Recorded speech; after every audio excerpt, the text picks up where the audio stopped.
I was surprised. I wouldn't have thought that I was addicted. One day I just thought, oh my God, I'm a junkie. How did this happen? And once I kind of reached out, a lot of hands reached back. Hope after heroin. I'm Rebecca Stewart, and these are stories of recovery. In the next half hour, you will meet remarkable people who know what it means to hit rock bottom, to lose everything, but then crawl out of that hole. They have chosen to share their stories, to offer hope to those in crisis. There has been a lot of attention on the heroin epidemic that is gripping the country and Connecticut. It's been declared a public health crisis. There are now nearly 2 million Americans who are living with a pain reliever addiction, and a large percentage of those people have moved on to heroin. Why? People who get hooked on prescription drugs often turn to heroin because it's cheaper, easier to find. Many people are surprised at the newer face of addiction, often white, suburban, not teens or college kids, but also moms and dads. We want to remind you that recovery is real. It's not easy, it takes focus and dedication, but it can happen. This is one woman's story. I never thought I would get my life back. In her mid-30s, with 3 young children, Marilyn started having health issues. I started not feeling well, started having problems, and one day I went completely numb on my right side. She was diagnosed with multiple sclerosis, and the pain was unbearable. I literally couldn't open my eyes. The pain was so bad. Like millions of Americans, every day she filled a prescription for Vicodin. It worked like a charm at first. And I took the Vicodin, and the pain went away, but I also felt very different. I had loads of energy. I had patience with the kids. I didn't feel sick anymore. And but after a while, the Vicodin didn't work anymore. A relative offered her something else, something stronger. He said, I have a little something that might make you feel better. And it was the biggest mistake of my life. In that moment, this suburban mother of 3 wasn't just hooked on pain pills. She was now hooked on heroin. Everything was great, everything was wonderful, not a care in the world. And at that point, I had a lot of cares. I owned 2 homes, I was out of work. For a few weeks, heroin actually seemed to help. The pain was gone. Marilyn felt more present, but it was all an illusion. I remember thinking, I'm a better mother. I remember thinking I had patience. I could stay up really late with them and help them with projects, especially my older boy. I could cook dinner every night. That would fade within weeks, and that elusive high would become everything, the only thing that mattered. What happens is you stop. You need more and more and more of it to get that euphoria. And of course, you're spending more and more and more money. And then you start thinking, well, it will probably be a little more effective if I inject it. It is a vicious cycle, and 1 in 5 who tries heroin will be hooked. After a while, it all comes to a head. You're running out of money, and you're not getting the euphoria anymore. But you need to do it to not get sick. One day, I just thought, oh my God, I'm a junkie. How did this happen? She tried to walk away several times, but continued to relapse. She lost her homes, her job. When DCF appeared on her door, Marilyn knew she might lose her children too. That was the day she hit rock bottom. But she needed help, medication-assisted treatment. What it does is it allows you to think straight, to stop that all-consuming quest for either the pills or the drug. Medication would help to wean her off the opioids, and she would supplement that with therapy. It gives them the opportunity to step away. And that's where lead therapist Justin Mink with a medication-assisted treatment program comes in. So this is prescribed to them, and it's an opportunity for them to get into a controlled environment. That's what makes this safe. It allows you to make a plan, because when you're so worried about your next fix, that's all you can think about. Justin helps people like Marilyn focus on recovery. Medication is one proven way to pause the craving. Strength is won by strength, so you need to display in yourself that which you desire to become. And so part of that can be medication assistance.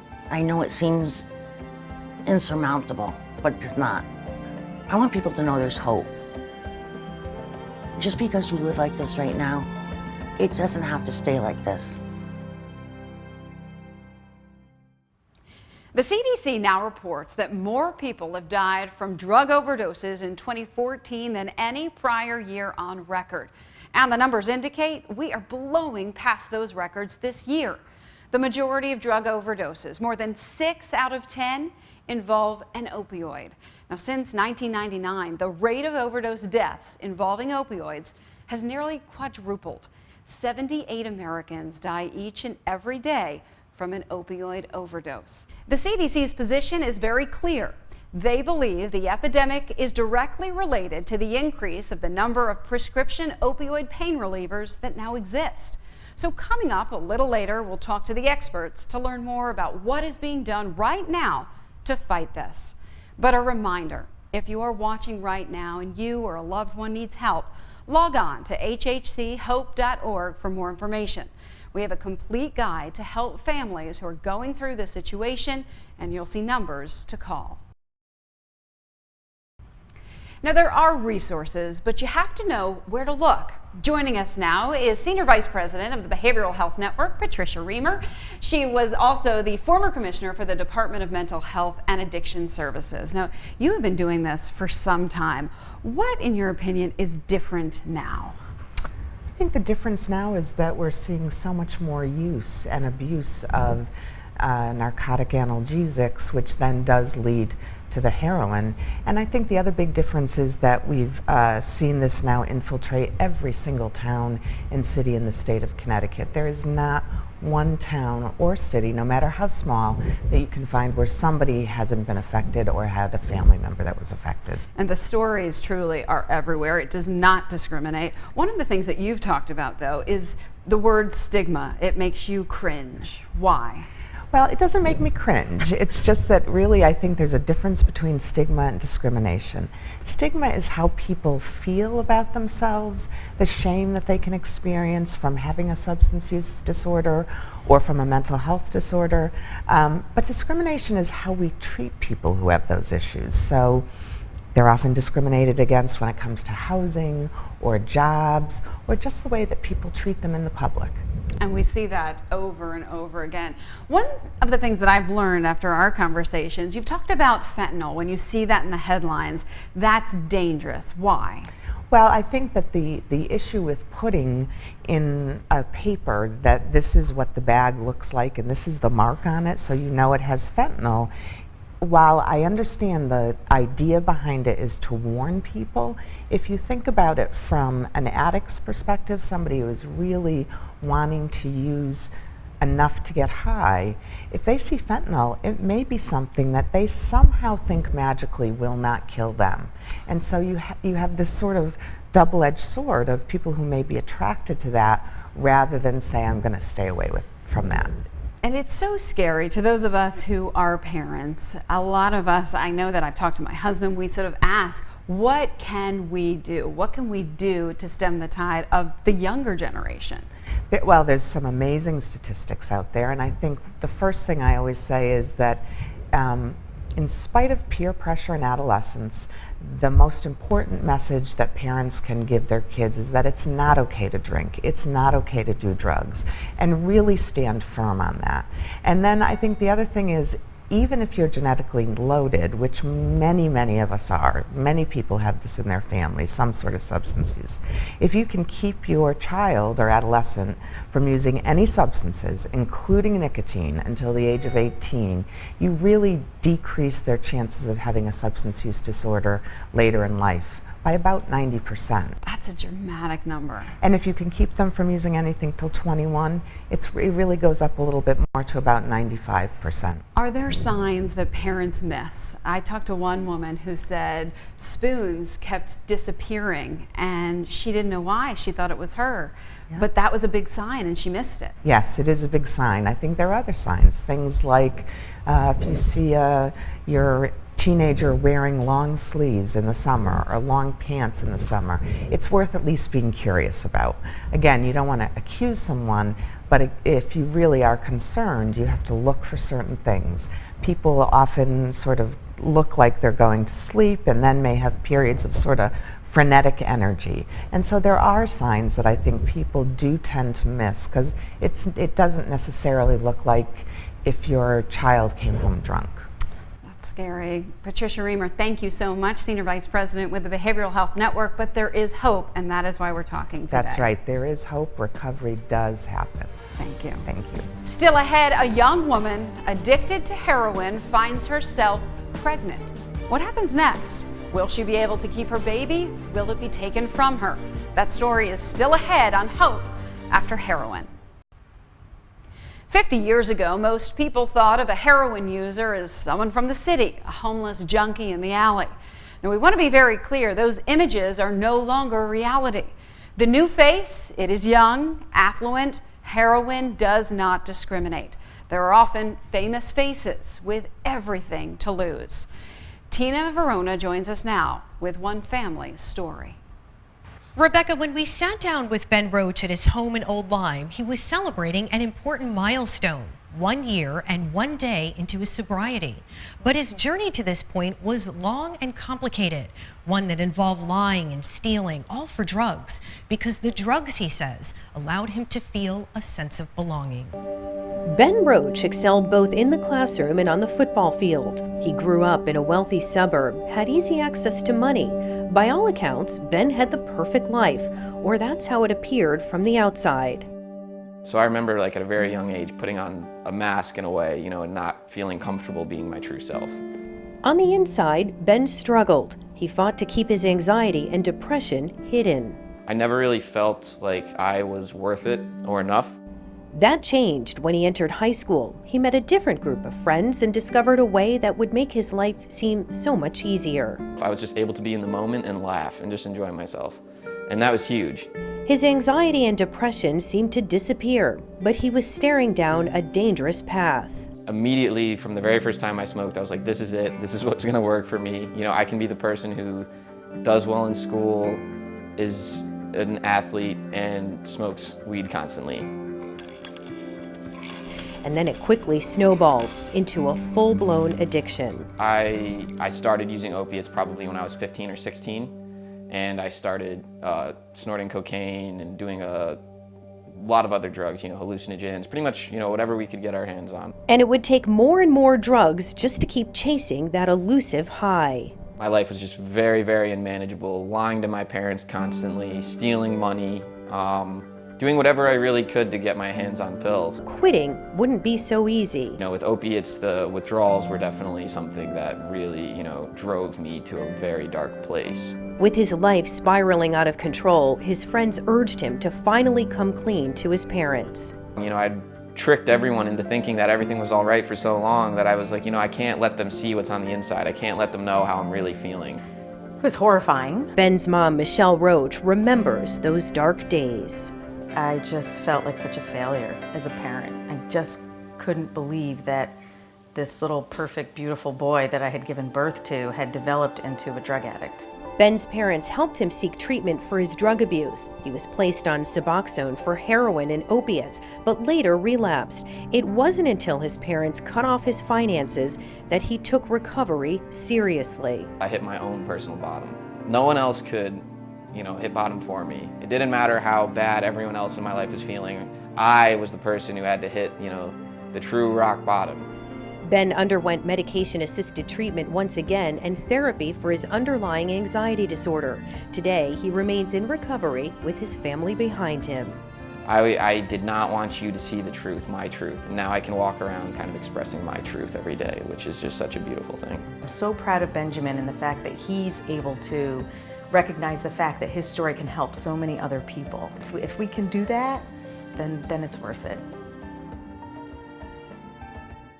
Ben has certainly come a long way from the throes of addiction. He took a year off from school to begin his recovery and has since transferred to New York University. He will graduate next spring. While his major is political science, he plans to continue speaking publicly about his story and give back by helping others in recovery fight this disease. Rebecca, back to you. If you are watching right now and you need help, log on to hhchope.org for more information. There are numbers to call, resources listed. You can also find a complete listing of Hartford Healthcare's medication-assisted treatment locations all across the state. We want you to know there is hope after heroin. Now, one of the most common misconceptions about addiction is you could quit if you really, really wanted to. Willpower alone, experts will tell you, won't cut it. Joining us now to talk through what is happening to the brain is the director of the Rushford Treatment Center, Dr. Craig Allen. Thanks so much for joining us. One of our first questions is for you to take us through what is actually happening to the brain when someone is addicted. What happens? Well, when someone becomes addicted, when they have been exposed to one of these addictive substances, these substances that raise the amount of dopamine in the reward pathways in the brain, if it happens enough, if it happens frequently, if it happens to someone who has vulnerabilities to develop an addiction, then there are actual changes that take place in the neurocircuitry. There are neuroadaptations that take place in the brain, and your brain starts to work differently. So this isn't a matter of willpower. This happens to be a changing of the neurocircuitry that controls your impulses, that affects your memory, your motivation, and the reward system. How does medication-assisted treatment actually work? What's happening? Yeah. Well, what happens when you start using a drug is that that drug takes over the reward pathways in the brain. And for many drugs, there can be a withdrawal symptom if you stop using. And this withdrawal symptom can cause physical symptoms, like in the case of opioids or alcohol. You can have high blood pressure, gastrointestinal problems. You can be irritable. You can feel incredibly ill. So you have physical symptoms of withdrawal, but also you can have psychological symptoms. So you don't feel happy. You don't feel right. You may feel miserable. You may feel like you don't want to live at all anymore. And when you use the drug again, all those feelings go away. But the problem is you have to keep using more and more, and you have to keep using more and more frequently. So more and more of the drug and more frequently. What medication-assisted treatment can do is to calm the brain down. So an example, again, using opioids or heroin, is that taking a medication like methadone or a medication like Suboxone, which is a buprenorphine-based medication, it can attach to those receptors in the brain, which calms those psychological cravings and urges to use and that feeling of unhappiness or dysphoria, while also managing the physical withdrawals. And so when these two withdrawal symptoms are being managed and the cravings are being managed, people are more available, psychologically available, cognitively available to learn skills for relapse prevention, to learn sober living skills, to learn to manage different types of crises or challenging situations or conflict in ways other than moving quickly towards drugs, which is quite dysfunctional. Dr. Craig Allen, thank you so much for joining us. And I do want to point out that he is also working right now to educate physicians throughout the state, making sure that they understand prescribing methods, safer prescribing, so we don't have this in the future. Thank you so much. Thank you. All across the state, there are new medication-assisted treatment programs opening. Now, the tagline you might have heard, addiction has met its match. These are designed to help people who are currently fighting addiction, offering counseling, medication like Suboxone, but more than anything, hope. Michael Mitchell shared his story of recovery at the opening of a new addiction treatment center in Cheshire. I don't hide it. I don't hide I have shirts that say sober. I am more than happy to talk to anybody about this disease because I've seen what it's done to me. I've lost several friends to heroin overdose. My life is easily the best it has been in my 40 years. To link to a map of locations near you, log on to hhchope.org. Now, with the rising numbers of overdoses, you're hearing more and more about Narcan. What is it? Simply put, Narcan is the brand name for naloxone. It's a medication that blocks the effect of an opioid, and it is used to reverse an overdose. It can work, believe it or not, in just a few minutes and actually stops death. In 2014, Connecticut expanded the state's Good Samaritan law to allow first responders, treatment counselors, and concerned family members access to this drug. In 2015, Connecticut State Police started carrying the drug, and now pharmacists are trained and certified. They can prescribe and distribute Narcan. Some believe, though, we should go further and we should make this available over the counter. Believe it or not, though, heroin has been around for some time, first coming to the United States in the early 1800s. Opium was first used in the form of morphine, and it was used to treat people who had severe pain. But in a very short period of time, people were becoming addicted to the drug morphine. Doctors then developed heroin. Heroin was supposed to reduce the high number of people addicted to morphine. These drugs were unregulated here in the United States until the 1920s, when Congress first enacted the Dangerous Drug Act. To put all of this into perspective, take a look at how this compares to car crashes. Deaths related to overdoses now outpace deaths due to car crashes and firearms. Now, all of that is according to the CDC. Make no mistake, heroin has always been a problem. Just ask police. Now, the face of the abuser, no doubt, looks different. Joining us with a look at how things have changed over the years is Deputy Chief of Hartford Police, Brian Foley. Thank you so much for joining us. Thanks for the opportunity. So what changes have you seen over your years with the police department? Look, heroin's always been a problem in Hartford and in most of the poorer communities around the state. In your urban communities, heroin's been an issue. But in a nutshell, what's changed recently is more dead people. There's been more fatal overdoses, and it's been outside of the city, it's been in the suburbs, and that's what's bringing all the attention, and that's why it's become such a big issue for us. Are you seeing people come from the suburbs to buy in the cities? Is that part of it? We've always had that in the city of Hartford, and there's certain neighborhoods you can sit there and watch, and you can literally pick out, just as a regular layperson, a person from the suburbs coming to the city to buy drugs. It's pretty easy. But now, again, it's so many of them are coming.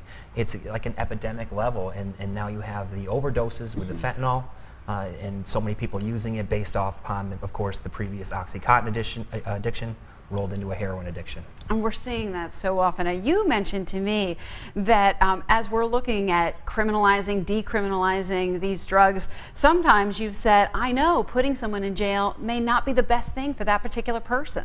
Yeah, and that's difficult. And you know, you hear decriminalization, and on the conservative side of things, people are like, it's too soft on crime.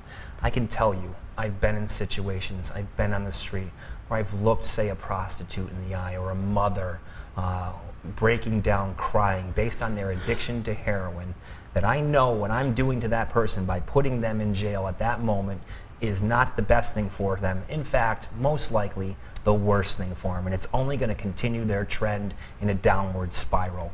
And back then, when I was on the street and that did happen, we didn't have the resources or places to put the people, and that's what we're looking to build now, is an infrastructure to divert people from arrest and into different programs, big treatment programs most especially, and mental illness programs as well. Those two main things. When you arrest somebody that has a heroin addiction or any drug addiction, but especially heroin as of late, you know jail is not their best option. Thank you so much for being on our program today. We truly appreciate it. Again, Deputy Chief Brian Foley. Thank you. Thanks so much. If you are watching right now and you need help, log on to hhchope.org for more information. There are numbers to call, resources listed. You can also find a complete listing of Hartford Healthcare's medication-assisted treatment locations all across the state. We want you to know there is hope after heroin.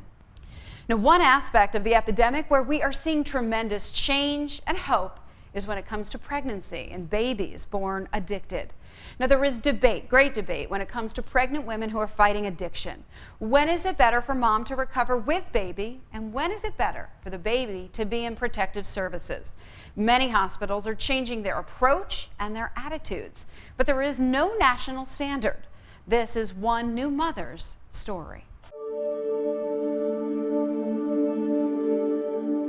Shelvia Herbig is like most new moms, sleep deprived, a little scared, and filled with dreams of the future for Mason.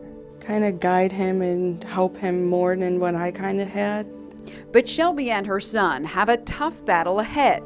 They are fighting addiction. I can't wait to put that part of my life behind me. Shelvia's story is increasingly more common. In her late 20s, she fell in with the wrong crowd, started dating someone who was using and selling.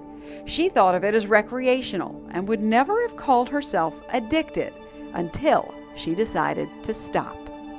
My mom didn't know that I was doing the drugs, and so I went in there, I told my mom, I was like, Mom, you know, I've been using heroin and I think that I'm withdrawing from it. Active withdrawal and recovery weren't easy. You really, really have to want to stop, because getting off of heroin is hard and it's a lot of work and it takes a lot of willpower and strength, and you have to really, really want it to be successful in your recovery from it. She relapsed, but then got the news that made her realize there was something far more important than heroin. It's not just about me. Like, I think about what's best for him and how my choices and things are going to affect him. Both are now tapering off medication like methadone and are part of a changing culture at hospitals here and all across the country.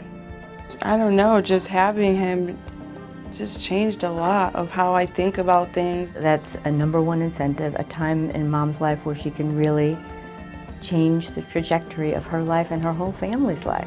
Nurse practitioner Jeannie Franza has been studying how best to care for moms and babies. So childbirth is a pivotal moment, and we're here for that moment. It used to be the babies had to be protected from mom, but newer research shows that with the right support, mom, even a mom getting off heroin, can take better care of baby than anyone else. We, as perinatal healthcare professionals, need to understand adult addiction as we care for newborns and their moms, and that the moms need us to support them.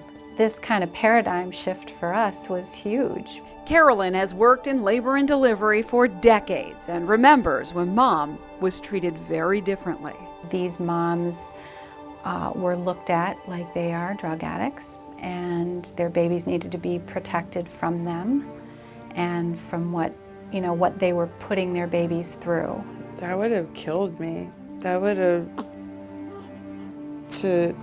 I don't know, just have your baby taken away from you. I couldn't even imagine. I couldn't.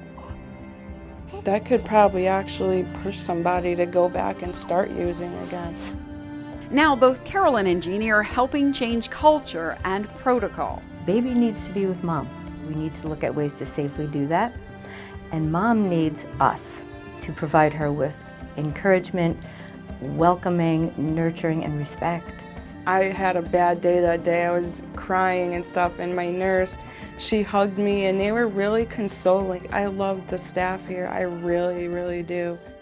Shelby and Mason stayed together at the hospital for a full 7 days. It is a newer approach, and one that Shelby believes gives her new family the very best start. I've grown up and matured a lot more. I definitely wouldn't make a dumb choice again like I did then, because I have him to think about now. Again, if you are watching right now and you or a loved one needs help, head to hhchope.org to learn more. There are resources and places to go for help close to home. You can also call 1-855-825-4026. At that website, you'll see Faces of Recovery and the stories you saw right here. These are the faces of addiction. They represent 2 million Americans who are fighting this disease right now. But they are also the faces of recovery. They are reminders that there is hope even after heroin. Thank you for watching. I'm Rebecca Stewart.